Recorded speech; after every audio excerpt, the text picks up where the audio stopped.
Almost 5 years ago today, my now Filipino wife and I acquired an empty lot of land in the Philippines, where we envisioned our dream house. Fast forward to today and we have now finally achieved this, at least with a completed shell of what can be our future house in the Philippines. Join me as I go through the process of how this was all achieved.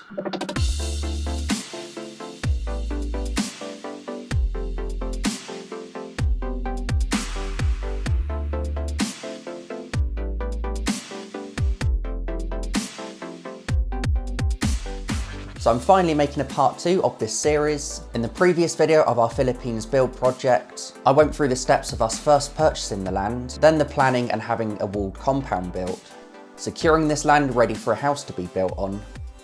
For those of you that haven't seen the video yet or can't remember as it was a while ago that I uploaded it, I'll just do a quick recap. We purchased the land back in the beginning of 2021, being 399 square meters in total in the province of Camarines Sur, which is in the southern part of the largest island in the Philippines, for anyone that's not aware. The land cost us just 700 pesos per square meter. Bearing in mind land was a bit cheaper back then, especially during the pandemic, so it might be difficult to find land, or almost impossible now to find land that cheap nowadays, at least in that specific area. I can't say about other areas because I'm not really too sure. We planned and had a wall built for just 260,000 pesos on a pacquiao rate, which is a term in the Philippines where you pay per project instead of paying a daily rate. Meaning on a pacquiao rate you pay the same regardless of how long or short the project takes to complete. Out of the 260,000 pesos spent on the wall, most of that was for materials, which typically will be the most expensive part of building in the Philippines.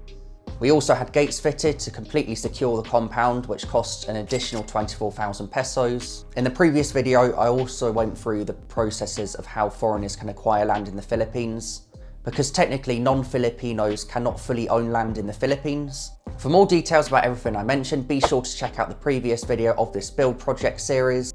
One more thing I'll mention again is that my wife and I don't actually own the land.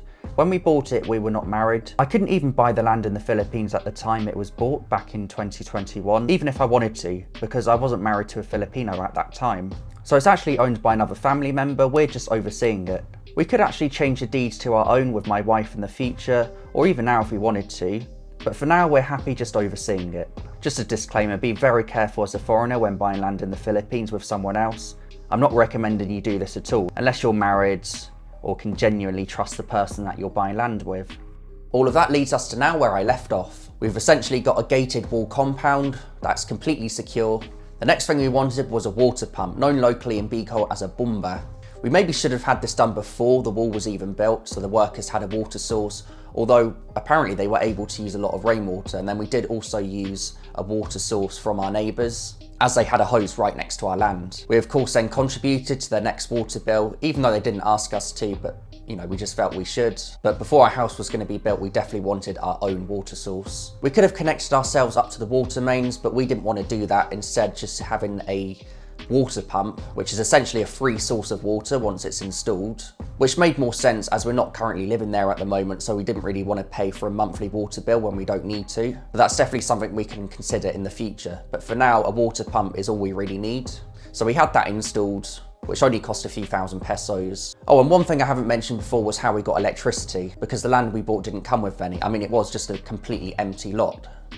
We first had to have a hut built, or kubo as it's known locally. We needed somewhere for the electricity to be fitted to. And then this is where there's a bit of a loophole in the system, because in the Philippines, before having electricity fitted, you need to pay a tax fee that is 10% of the cost of the building that the electricity is going to be fitted to. So essentially the price of having electricity fitted is dependent on how expensive the building is. So it's obviously a lot cheaper to have electricity fitted to a bamboo hut than it would be for a massive concrete building.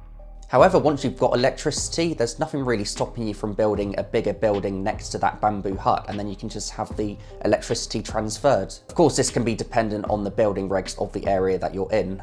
But essentially for us, we could have electricity fitted to a cheap hut, paying the installments fees based off that, which isn't a lot. Then we can later build a larger house and have the same electricity source from the kubo, but used for our larger house, which technically isn't illegal. It's not specified anywhere that you cannot do that. The thing is though, that's just a coincidence. That's not the reason why we did this. We had the electricity fitted before we had our house because the workers said that they needed an electricity source. So that's why we set it up in the hut first, so that the workers could have electricity that they could use to build the house. So regardless of any loopholes, that's the way we were going to do it anyway. A couple more things worth mentioning regarding having electricity fitted in the Philippines is that first you need to take part in an electricity seminar if you're the owner of the land that the electricity is going to be fitted to. And then lastly, the person that installs the electricity can't just be any engineer or electrician. Legally, it has to be the registered technician of your barangay, which is like your local governing area. In our province, it's within the Camarines Electricity Company, which is essentially the electricity distributor of our province. So we had all these things fitted, so we now had a gated wall compound with water and electricity, complete with a wooden hut. The last thing we wanted before building a house was a storage area where we could leave the materials overnight. Because when we had our wall built, we had the materials left over at a neighbour's house where they could guard it. But this time that wouldn't be convenient because we now had a wall in between their house and our land.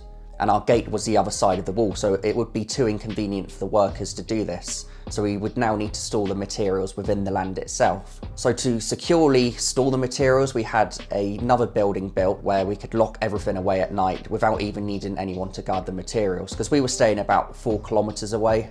So we just wanted to know that everything would be secure. And then this would still be a useful building for us in the future, because it could be somewhere where we could store a car, and it's essentially just a garage. So this was definitely a building that we wanted alongside our house. And then by building this first, it meant it could now be a storage room for all of our materials that were valuable, and we don't really need to worry about them because it can be locked away securely. So once this was all done, we were ready for our house to be built. This has been such an exciting project for us, which up to this point still has a lot of work ahead. No one has actually lived at this land yet. Despite there being a hut, storage building, and spoiler alert, there now is a shell of a house, which I'll talk about in the next video. I did spend one night at this lot. I camped with my brother-in-law at the hut, or shall I say kubo, which I ended up vlogging and uploaded to this channel, so feel free to check out that video to see our experience of staying at this site. It could be an option in the future to rent out this land, as we're not currently living there right now. My wife and I live in the UK currently, and then we have another place to stay in the Philippines with my family, so we don't actually need this land at the moment. We're still in the process of completing what could potentially be our future house in the Philippines. So when the house is done, it could potentially be rented out, but we're still not sure what to do with it yet. But we do definitely have a long-term plan at potentially moving here way in the future. In the next video, we'll be going in depth of how we had our house built. And be sure to check out the first part of this series, as it is well worth a watch. If you did enjoy this video and or found it informative, please be sure to leave it a like, subscribe if you're not already to this channel, and I'll be seeing you in the next video. Goodbye.